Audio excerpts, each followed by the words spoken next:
Assalamualaikum dan selamat sejahtera. Dunia peperiksaan dengan pelajar tidak boleh dipisahkan.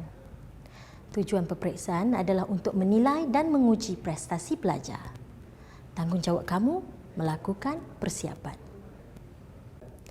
Namun, persoalan yang timbul, kenapa pelajar masih gagal dalam peperiksaan? Sedangkan mereka mendakwa mereka telah berusaha dan melakukan pelbagai persiapan.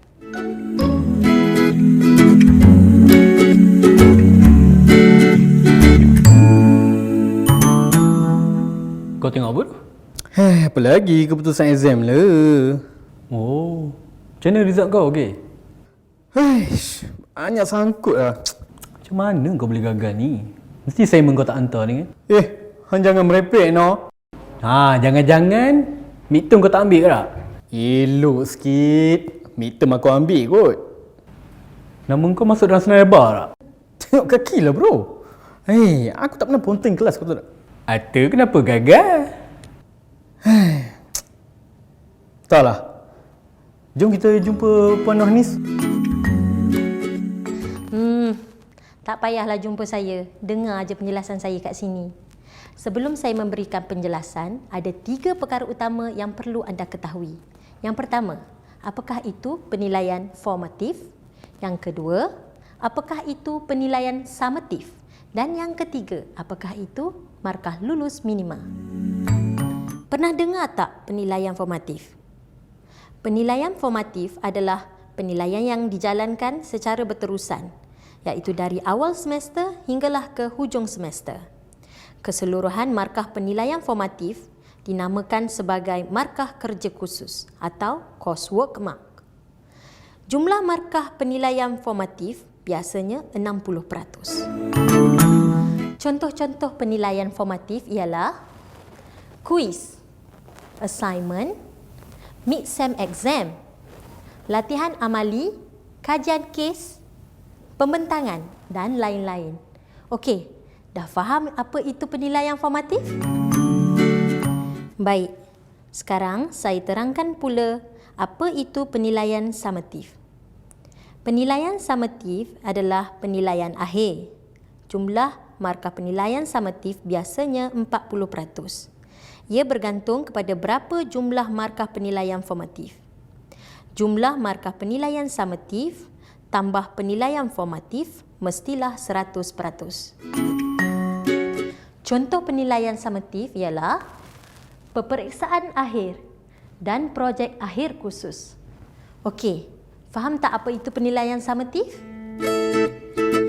Berdasarkan standard program pengkomputeran dan standard program multimedia kreatif, pihak Jabatan Teknologi Maklumat telah menetapkan kaedah penilaian pembelajaran pelajar bagi program diploma dan ijazah sarjana muda seperti berikut.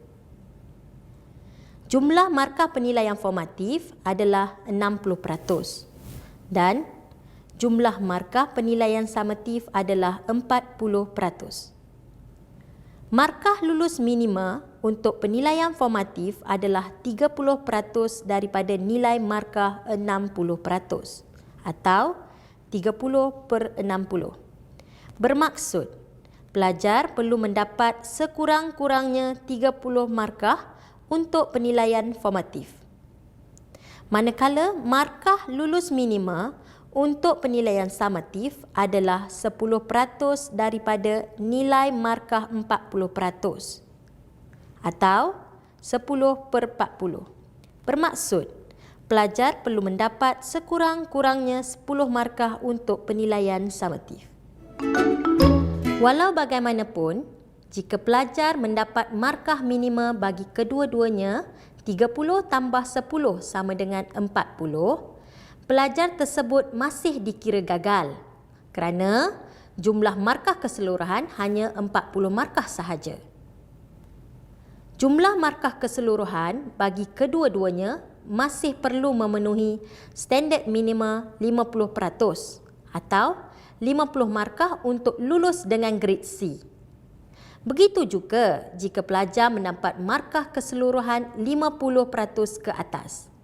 Tetapi markah kerja kursus iaitu penilaian formatif kurang dari 30/60 atau markah peperiksaan akhir iaitu penilaian summatif kurang dari 10/40, maka pelajar tersebut masih dikira gagal dalam kursus tersebut. Harap semua pelajar jelas dengan penjelasan ini. Kursus apakah yang terlibat dalam peraturan permakahan ini? Semua kursus yang ditawarkan oleh Jabatan Teknologi Maklumat yang perlu diambil oleh pelajar Jabatan Teknologi Maklumat dan pelajar jabatan-jabatan lain terikat dalam peraturan permakahan ini. Kenapa peraturan permakahan ini perlu dilakukan? Ini kerana peraturan permakahan ini termaktub dalam dokumen standard MQA dan semua universiti perlulah mematuhinya. Saya percaya anda mesti faham dengan penjelasan ini. Sekiranya masih tidak faham, sila tontoni video ini berulang-ulang kali. InsyaAllah anda akan faham. Selamat maju jaya. Teruskan berusaha demi kecemerlangan anda dan USAS.